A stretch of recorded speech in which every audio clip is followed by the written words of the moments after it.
bright. Yeah. Good afternoon. And thank you very much for coming to this session where we will try to do things a little bit differently. We are three investigative reporters, having between us about 40 years of experience in investigating organized crime all over the world. And we'll try to share with you some of our experiences and some of our thoughts in regard to the future of organized crime and how journalism can tackle this growing issue. I'm Paul Radu. I'm the co-founder of the Organized Crime and Corruption Reporting Project. We were founded almost 16 years ago. Last summer we celebrated our 15th anniversary. And we are hundreds of investigative reporters dedicated to fighting crime and corruption on 6 continents. My colleagues here, Stevan Dojcinovic and Pablo Holzova, they also work with OCCRP, with the Organized Crime and Corruption Reporting Project, but they run their own investigative reporting centers in Serbia and in the Czech Republic. Because any efficient work on organized crime is not possible without local roots. I'll let Stevan introduce himself quickly, and then Pavla. Hi, nice to meet you. I'm Stevan Dojcinovic. So I'm editor-in-chief of Serbian portal Krik, and I'm also Balkan editor for OCCRP network.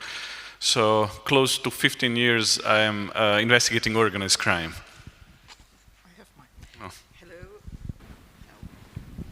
Okay, yeah.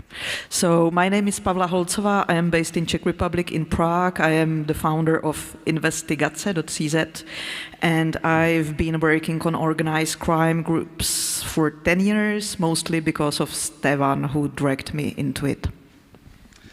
All right, so, I mean, you'll actually see, but Pavla and Stevan have amazing stories to tell, and this is what investigative reporting is about, right? Stories. But this time, we'll try to introduce our work and the way we can work with you a little bit differently. I mean, one thing you learn while investigating crime and corruption is that you have to talk with the criminals. Criminals are audacious. Criminals are always very early tech adopters, and criminals have been at this game for much longer than the journalists. This is always something that we start with when we look at a criminal gang, at a criminal group. We know that they've set up their roots, that they've grown their roots in the lands where they operate for many, many decades. While on our side, as investigative reporters, we probably started only about 15, 20 years ago to seriously look at crime and corruption at a global level. I mean, you take Italy, and amazing work was done here by investigative reporters. But you take other parts of the world, and not that much was actually worked on. And this is what we're trying for the past decade to mend. This is what we're trying to solve.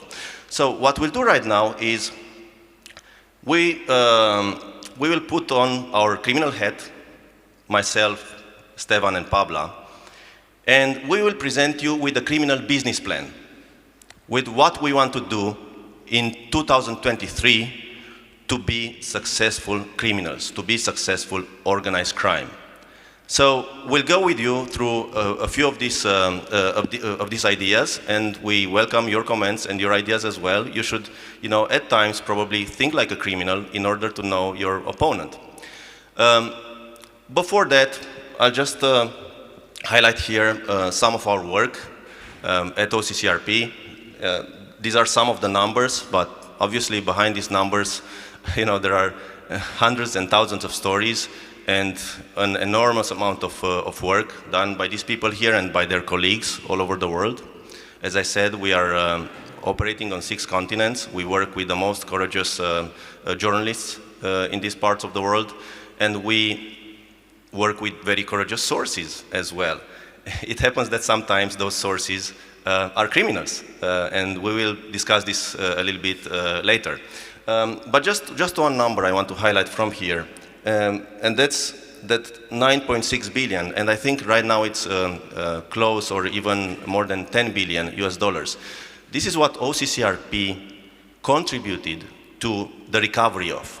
It means, as a result of our reporting, together with our media partners, we triggered official investigations that led to the seizure, to this kind of money being confiscated from organized crime and from corrupt corporations that were working with organized crime.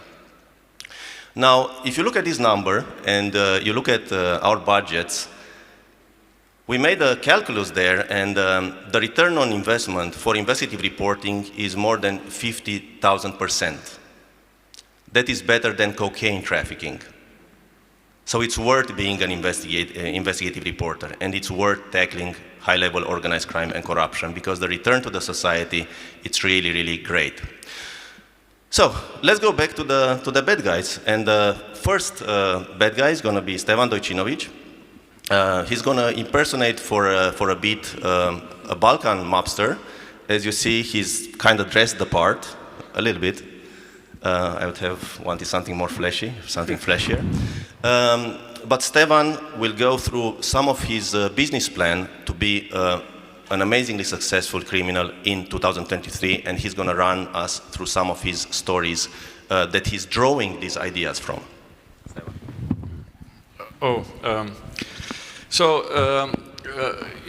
If I'm going to speak from the criminal standpoint of view, I will basically tell you about the biggest needs that organized crime have. So not everything is going perfect with us in organized crime, right? And there's like a lot of things to actually fix.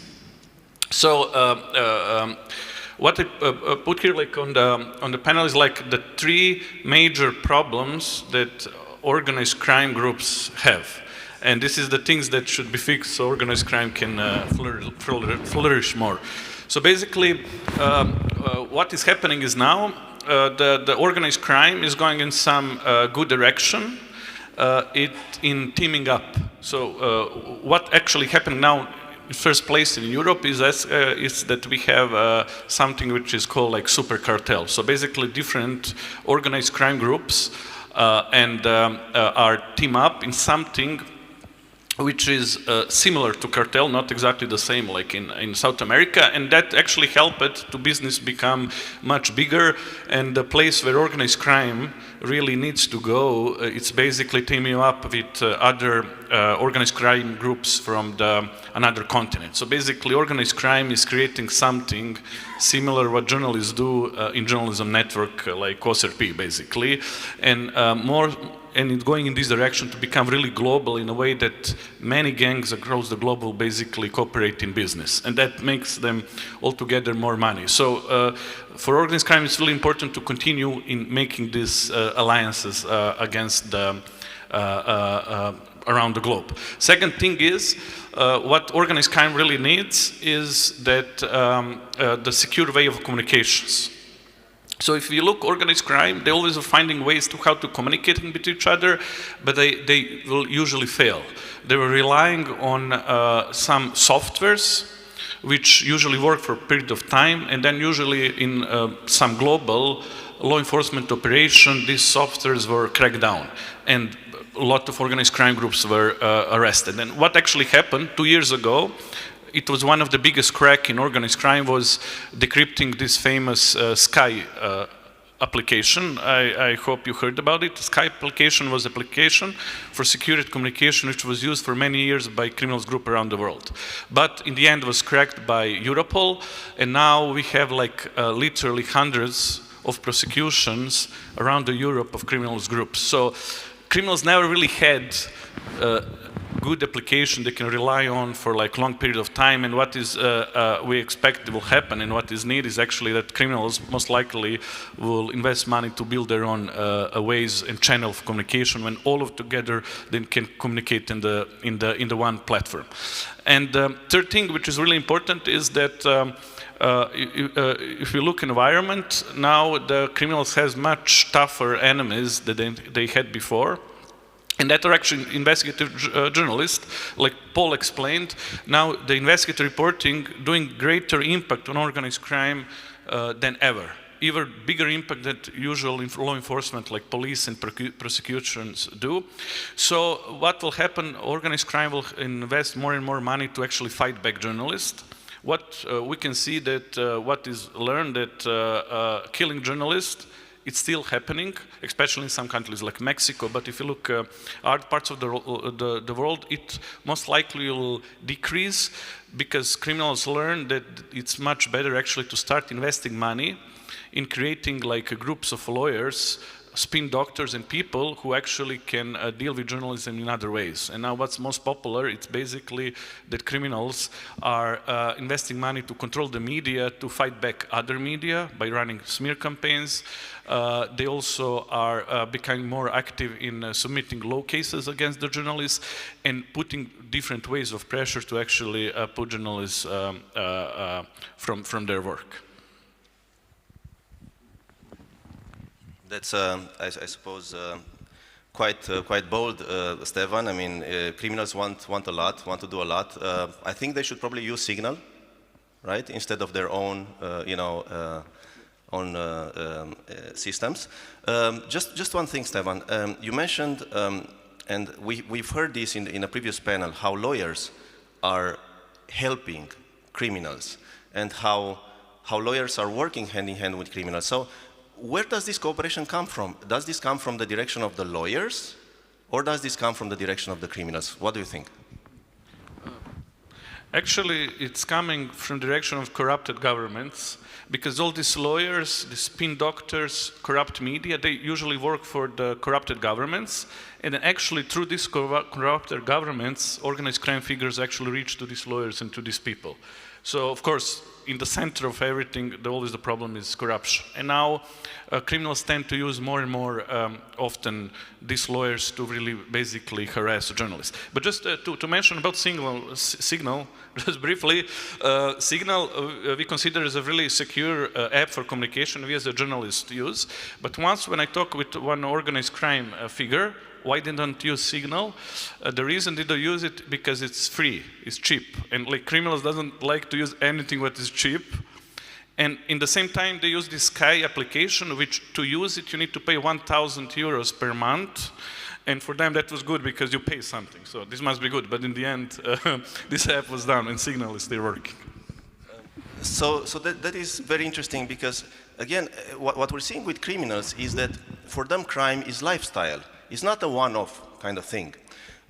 Many years ago when I started working as an investigative reporter investigating crime, I remember identifying a big-time criminal who had billions at his disposal, and he was still driving a stolen car. And I was wondering myself, why is it? Why is this guy, I mean, he can afford buying that car. Well, the answer is they want to game the system at every point of the way. They're not like us. Well, I think they're not as most of us, right? Because some of the investigative reporters, unfortunately, turn to crime, after some time. It's not the case with OCCRP.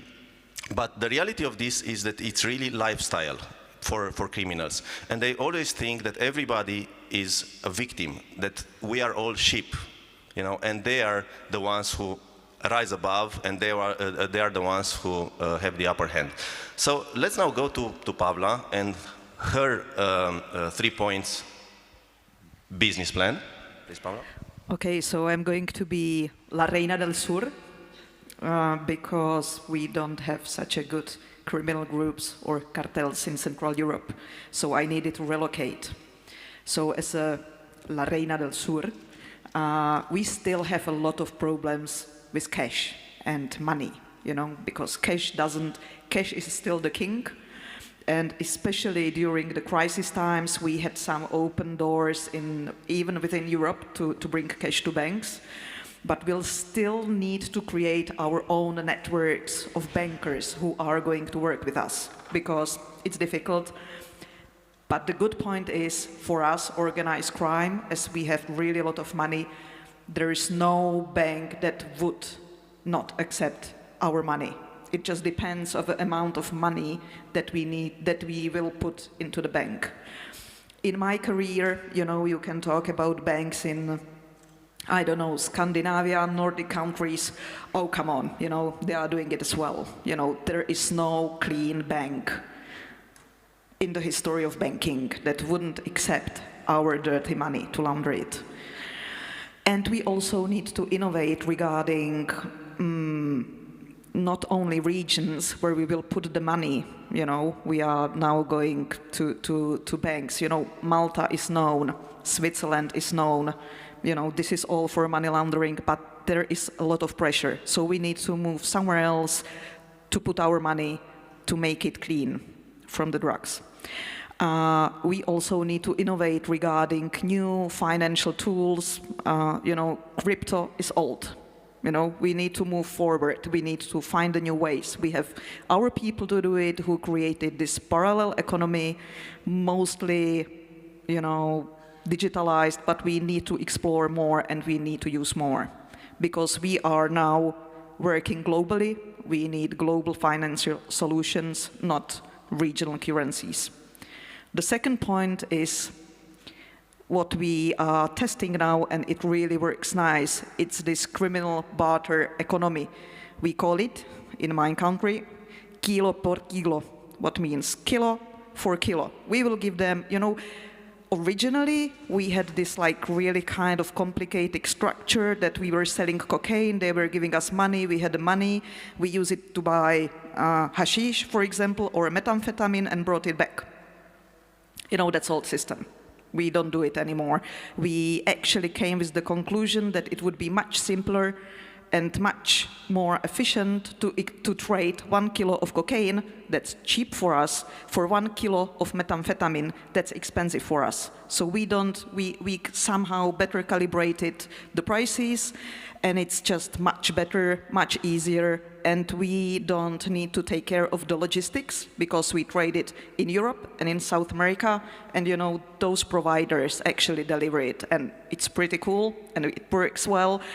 Albanians are now really good in it. They are taking care of it. And the third point is, you know, we always have lack of arms in our region. You know, we just kill each other, so we need a lot of arms. So we had this deal with Mexican government.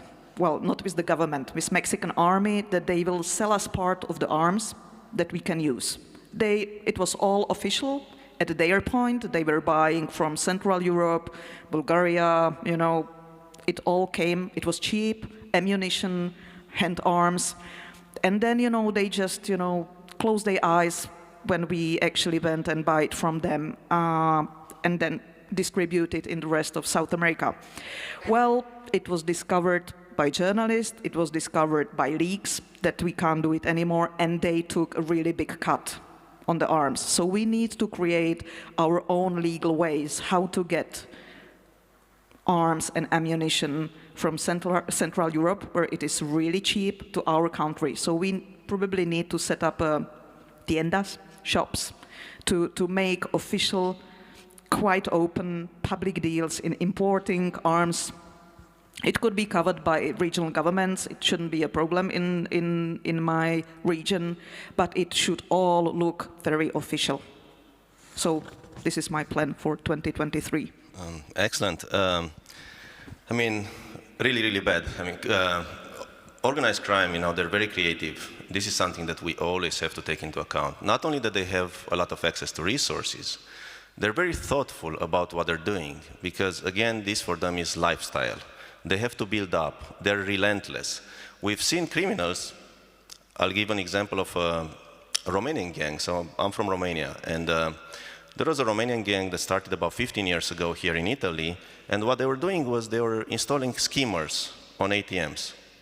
You know, skimmers are devices that you install on the ATM to copy your bank card data. Okay, they were caught here a few times, released after a year, 6 months, you know, they did really short stints in jail. And then, about 10 years ago, or a bit more than 10 years ago, they moved to Mexico.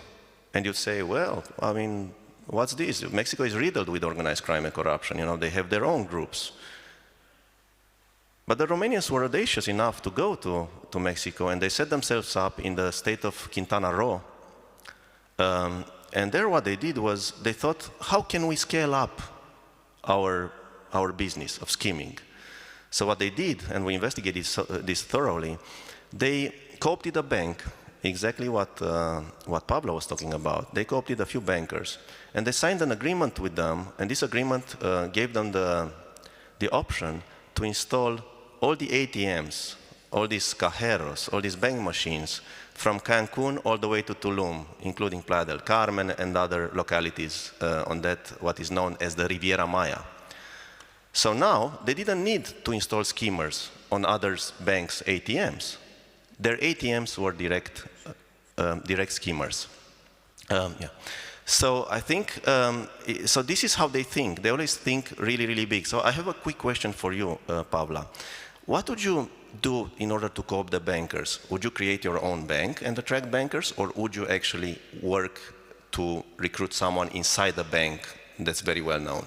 What would be your main option here? Both. We need to go both ways. You know, first we will, you know, create a couple of our banks. You know, we have the money to do it. We will get some nice, fancy lawyer, legal office to, you know, be the proxies for us. It wouldn't be anyhow connected to us. But we also need to work with other bankers, you know, to private banking and nice sofa and private jets. I like it. How do banks work for the Balkan cartels, Stevan? More or less the same. So I mean, it's in these terms, organized crime groups around the globe more or less operate with the banks and money laundering in very similar way. I think they learn from each other, so there's not so much local specialties. So that shows me, that indicates to me at least, you know, that there's an exchange of information between criminal gangs, and that goes globally, that goes across the world. Now, interestingly enough, criminals are organizing conventions, summits, meetings, just like this one, where you'll have, you know, some criminals center stage, teaching other criminals how to do business and sharing information among themselves. And I'll go now to my part. I'll be a European criminal, an EU criminal, let's say, a criminal group in my country, in Romania. And what our needs are, what I see as a strategy for the future. As we've heard in the panel before us, very eloquent panel with amazing people and with people who've been through too much, you need to engage, you know, criminals engage lawyers. Criminal work with lawyers to attack their opponents. And obviously they perceive journalists as opponents. So criminal groups, what they do is they consolidate their relationships with the law firms. But we're also seeing another trend that's quite interesting, is that sometimes it's the lawyers and these so-called reputation companies that are trying to attract criminals in their orbit because they know where the money is. So I think this is a relationship that goes two ways. The lawyers actively seek criminals, corrupt lawyers, speaking about corrupt lawyers, actively seek criminals because that's good business, and then obviously criminals will need the lawyers to devise all sorts of plans. But it's not just the fact that you'll attack a journalist. It's also about going really wide, going large scale, and trying to put as many obstacles in the way of transparency as possible. Transparency is what stops crime. If there's transparency in who owns what, in who owns, you know, that hotel over there, in who owns this water surface, in who owns the forest, in who owns everything, you know, I bet you if we'd create a system, and technically it's possible right now, to unify all the databases in the world in terms of property, and we would match those databases against the names of known criminals and people in politics, corrupt people in politics. Just in that simple way, you'll probably be able to eradicate, to get rid of about 5% of the corruption worldwide. That would be a big number just by doing that small step. Because not all criminals are really good at hiding, you know, and many times they don't want to put many interfaces between themselves and the properties. They want to own things. And these are not just the posh villas in London or in Rome. This is also, you know, large surfaces of land. Because if you think about the budgets that the criminals have at their disposal, just think about, the Jalisco crime cartel from Mexico. They deal every year in at least 100 billion US dollars. That's their profit. That's, and I'm completely underestimating it right now. Now, where do you think this money goes? Of course, they will buy the occasional, yacht and luxury car and all, and they will bribe, some people in politics. But the thing is, people in politics are very, very cheap. And we were amazed over the period that we investigate this at OCCRP to find, bribes in the $5,000, $1,000, $500,000, maximum 1 or 2 million to people in politics from the organized crime that was dealing in hundreds of billions. So for them, this is really peanuts. So to be a successful criminal, you really have to think big. You have to ally yourself with other criminals, and you have to rally up to work with lawyers to attack transparency as much as possible. And unfortunately, we're seeing in many countries in the world databases being shut down, the public not having access to data that is crucial to make decisions. And all of that is done sometimes in the name of GDPR, you have to protect information and so on. So there, as we heard in the other panel, criminals are always using what's good out there. If you have some good strategies, if you have some good laws, a successful criminal will think, how can I use this law to my advantage? Because that's where they can attack at a system level. Now, a successful criminal in 2023 has to think about artificial intelligence and how you can train artificial intelligence, to help you committing the crime. So just think about it. For the past more than 5 years, you have lots of ransomware attacks, huge data sets that are stolen from governmental institutions, from companies. Some of these are made public, but very, very few. Some of them linger in the dark web. Some of them just sit somewhere on the hard disks of these criminals. Imagine if I want to be a successful criminal, I would train an AI over that data. For instance, I would breach a law enforcement system to find out exactly how they operate, how they control ports. And I would train an AI to find me all the ports that are most vulnerable to my shipments, so that I can carry on with my drug trafficking or arms smuggling or any other crime without being detected. So that will be something, and obviously ourselves as journalists, we're actively thinking, how can we use AI, in our work? Now criminals will do the same. So they always act, in a way, and don't forget they have a lot more resources than we do, so we have to be a lot more creative than they are in order to counter what they will confront us with.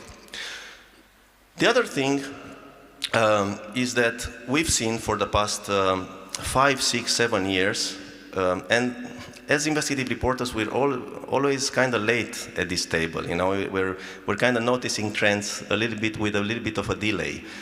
We noticed what we called at OCCRP criminal angel investors.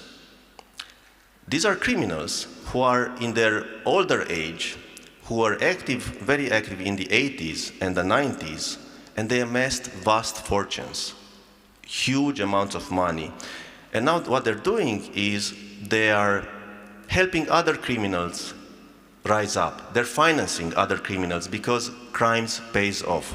So instead of these criminal angel investors putting their money in a startup, like a tech startup, or putting their money on the stock exchange, what they try to do is to identify new criminals who can work with them, who can take their money and give back with a high interest.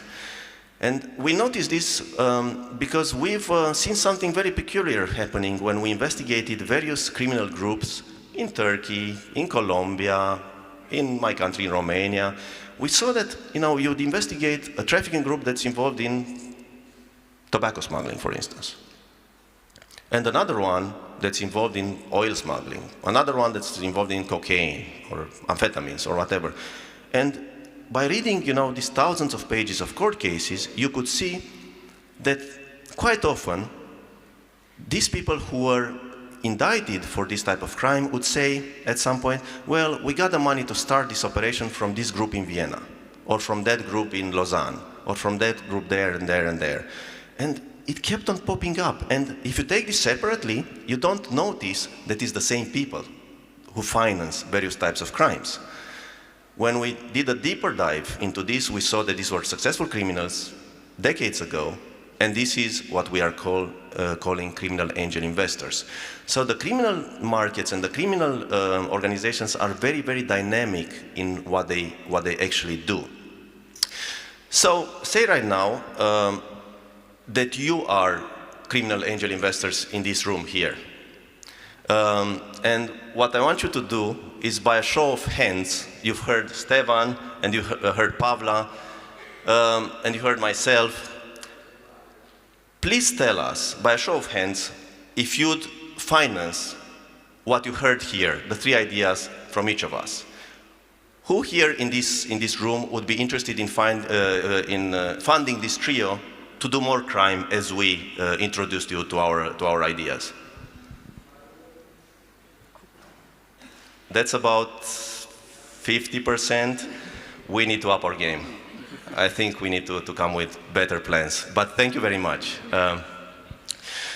So, I mean, really,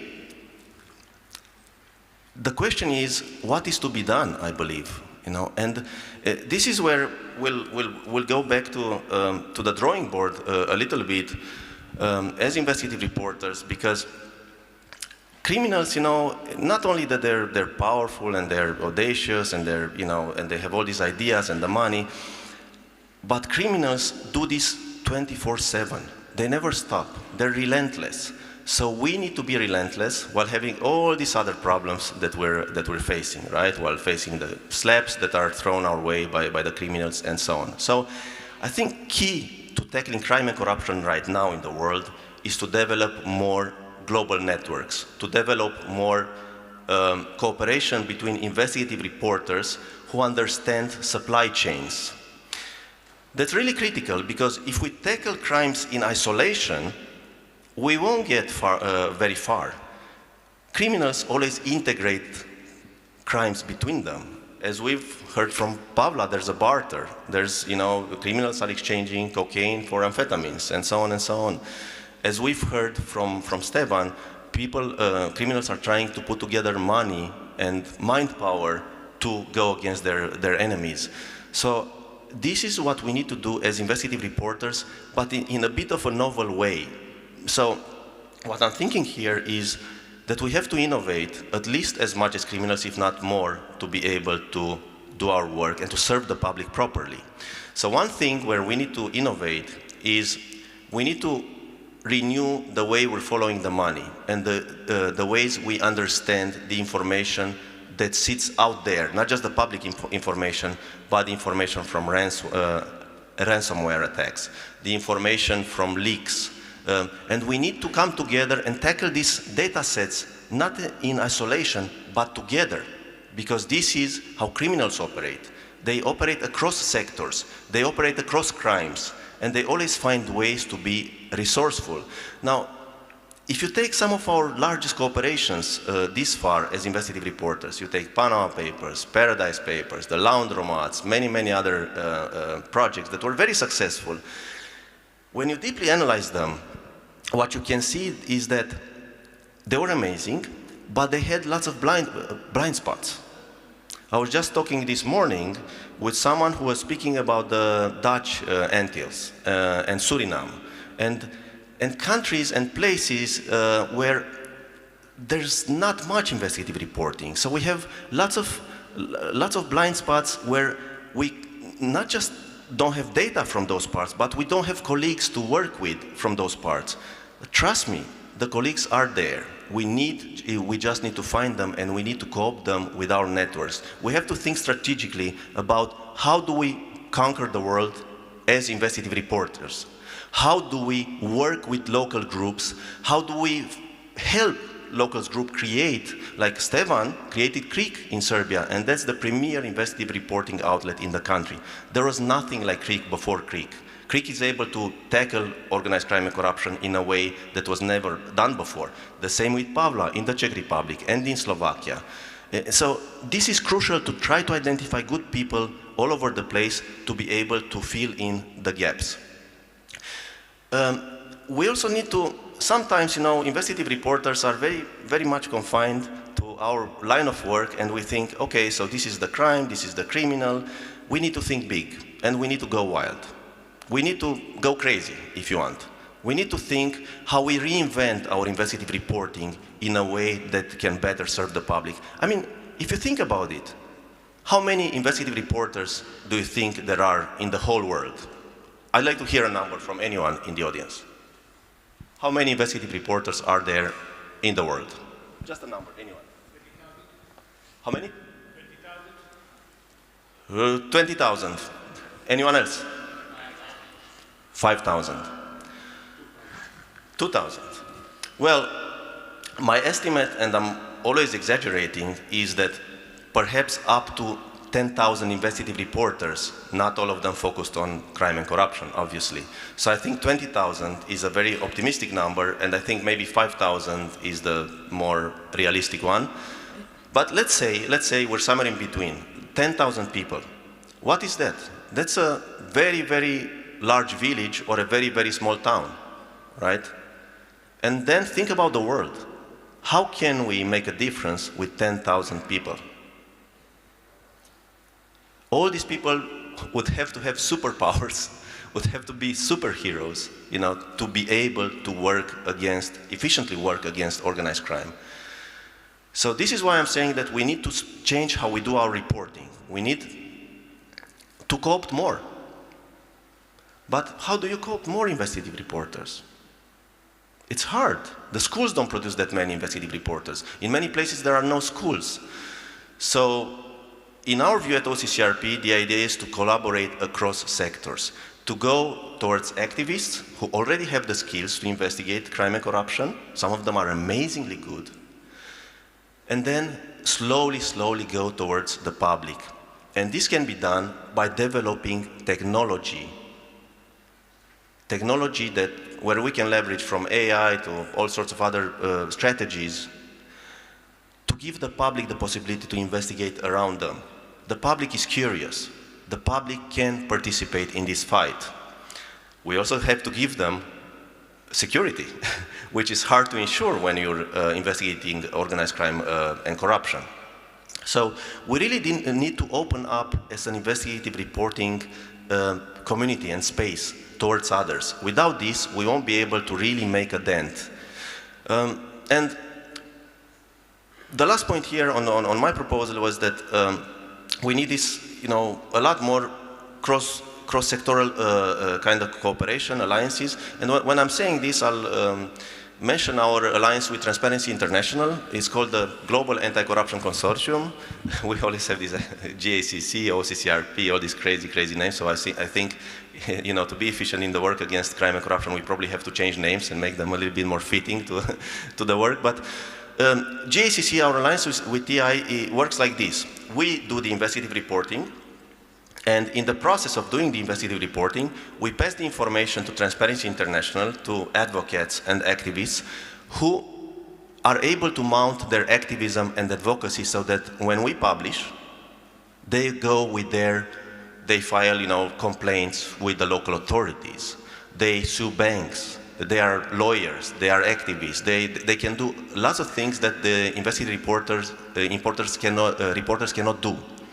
So this is, I think, key, and this is a novel way to do investigative reporting and to create this cooperation with activists. It's always a problem because you have to keep, lines between the two sectors.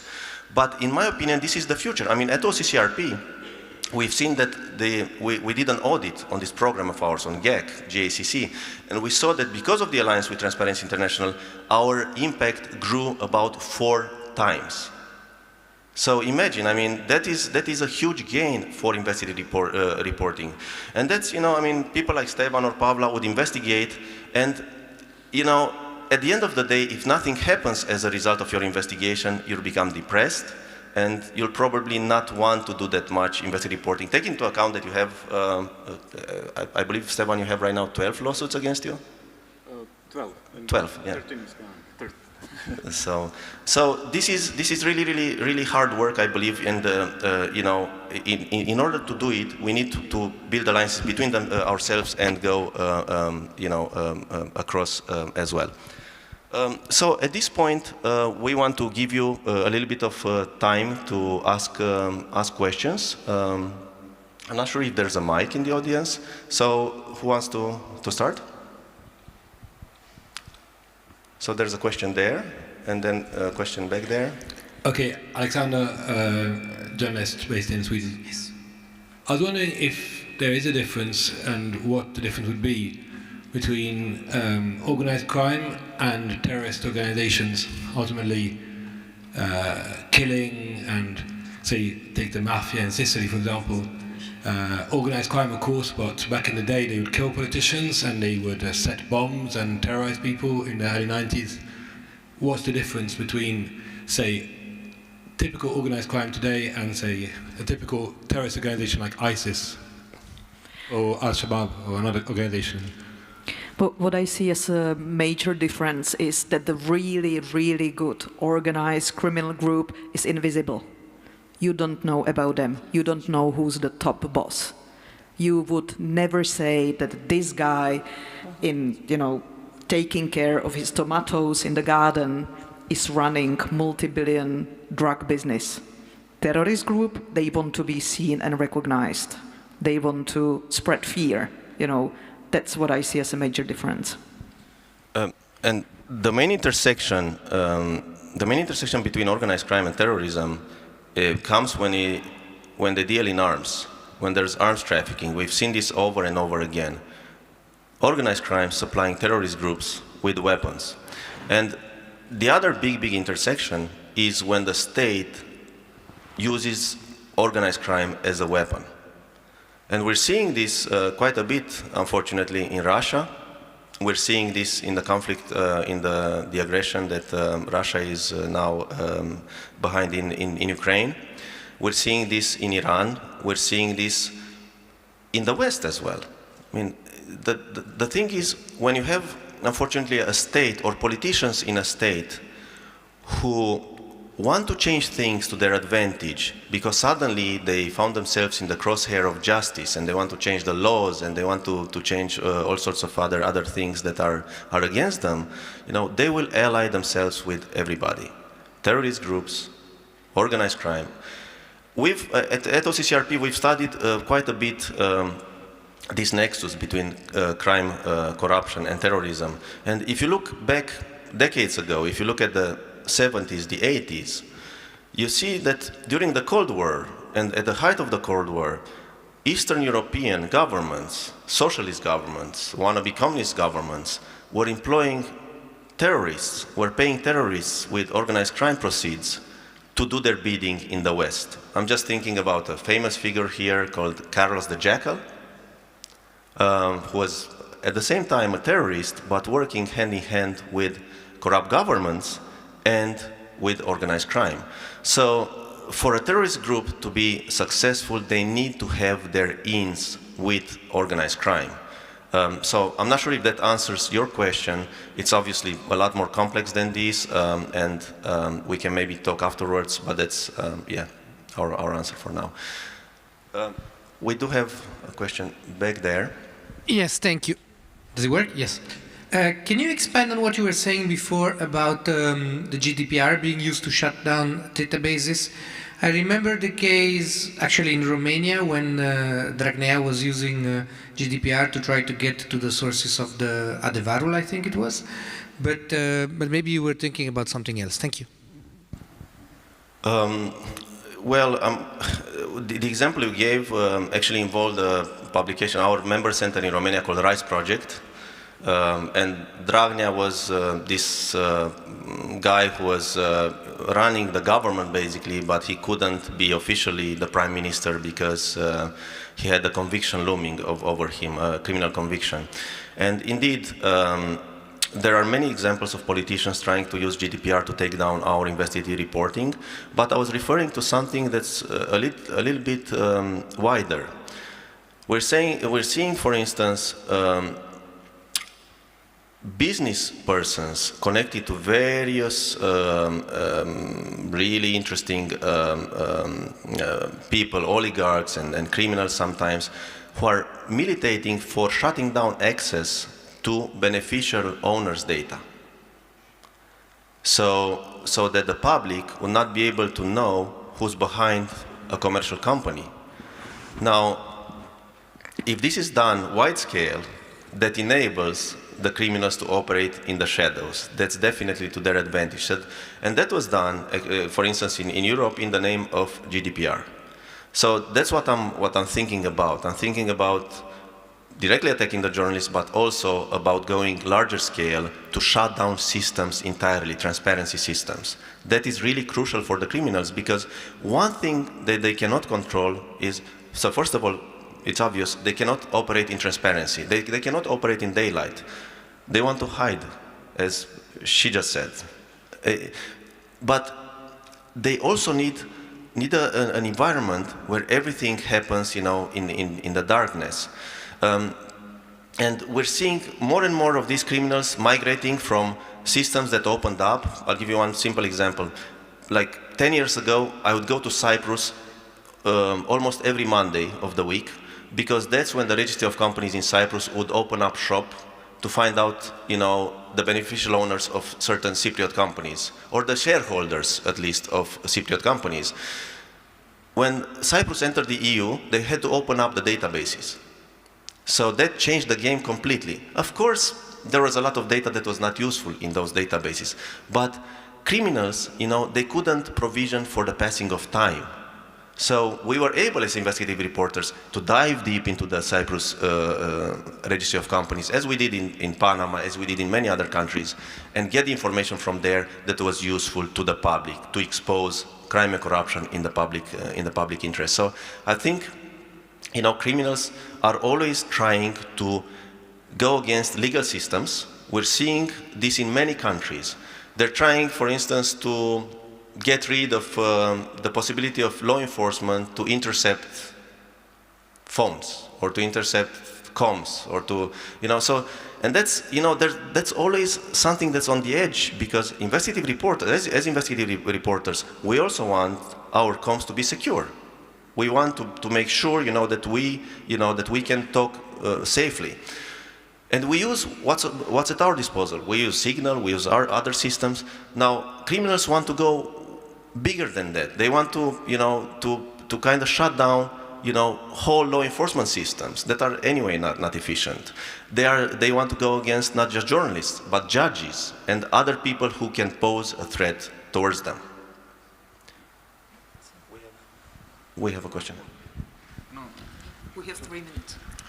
Thank you. Oh, is it on? Thank you. Connected to that, I don't know if it's possible to answer, but on a scale from like business mainstream practice of like tax optimization to tax evasion to like money laundering, how much of this is like where you're going against the entire financial system? And are there a point here where you feel here we can get the mainstream business on our side to open up to a certain extent where they won't block everything so that the global economic system protects criminals? And let's take another question and then we can wrap up both questions. Okay. There's a... We have 2 minutes, so just in quick, we saw that there's always the pressure, to make the global financial system more transparent, and then it just, disappears, evaporates. Yeah. And just quickly, this pressure on the financial systems is always good, except it makes it harder sometimes for regular citizens to operate in the financial system, while for criminals, it remains equally easy. So there's a balance there that needs to be found, and that I think we can, talk at length about this, but I think one of the things is, to identify criminal patterns and to not go like blindly against, and put a blanket kind of sanctions kind of system on top of the financial system, but to actually understand how criminals work so that you attack them and not the general public. One more question. And we'll actually take one more question, please, and then we'll have to wrap up because we're already late. Thanks. So, Thanks so much. I'm just wondering if any of you have any thoughts about what's currently known about links between venture capital specifically and criminal organizations. That's Paul's favorite topic. Well, I mean, I love this topic, but there's a lot of lack of transparency when we talk about financial services, and especially high-end financial services. And we're seeing so many hedge funds being used for money laundering by criminals, and there's no possibility to really tackle this type of crime right now because the proper laws are not in place, and criminals know how to take advantage of that, and criminals know when money is needed in a place so that they operate at the right time, in the right place, when nobody asks questions. So I think this is a huge issue, so we need more reporters who are specialized in finance and who can understand, because sometimes at OCCRP we're looking at financial records and we have some of the best investigative reporters in the business, and we still don't understand some of the schemes and some of the very, very complex strategies that are put together by criminals, or we understand them too late. So I think that's key. That's key, understanding the financial system in a way where you go beyond, what's declared, financial statements and balances and all that. I think we need to create a lot of mind power, inside investigative reporting when it comes to, but that goes to co-opting those experts with the work that we're doing against organized crime and corruption. So any last word from you? Got it. All right, so we thank you very, very much for your questions, and we're ready to answer questions, on the side, and to meet you over the next few days here, and thank you very much again. Thanks. Bye.